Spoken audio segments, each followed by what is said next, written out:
Praise the Lord.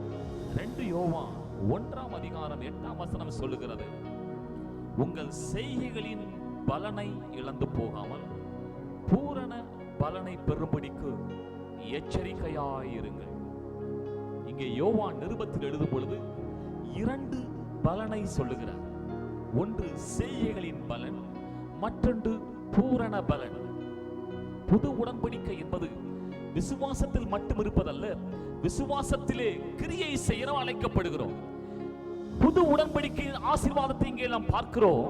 நம்முடைய செய்கைகளின் கிரியைகளுக்கு ஏற்ற பலனை ஆண்டவர் இம்மையிலும் மறுமையிலும் தருகிறார். ஒன்று செய்கைகளின் பலன், மற்றொன்று பூரண பலன். அதைத்தான் வெளிப்படுத்தல் படிக்கும் பொழுது அங்கே ஆண்டவருடைய வார்த்தை இப்படி சொல்லுகிறது, இதோ சீக்கிரமாய் வருகிறேன், அவன் அவனுடைய கிரியைகளுக்கேற்ற பலன் என்னோடு கூட வருகிறது. பிரியமானவர்களே, கர்த்தருக்கென்று பிரயாசப்படுகிற செய்கைகளை காண்பிக்கிற உங்களுக்கு நிச்சயம் பலன் உண்டு என்று ஆண்டவர் வாக்கு பண்ணுகிறார். இது புது உடன்படிக்கையின் ஆசீர்வாதம்.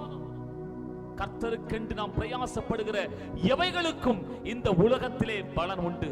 அங்கே தான் சொல்லுகிற வார்த்தை, உம்முடைய செய்கைகளுக்கு ஏற்ற பலன்.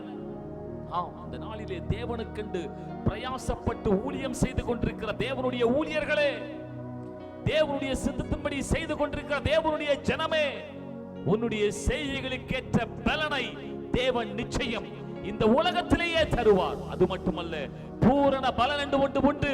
இயேசு கிறிஸ்து வரும் பொழுது அந்த பூரண பலன் வெகுமதிகளாய் நம்முடைய கிரியைகளுக்கேற்ற பலனை அவர் தருவதற்கு அவர் சீக்கிரம் வருகிறவராய் இருக்கிறார்.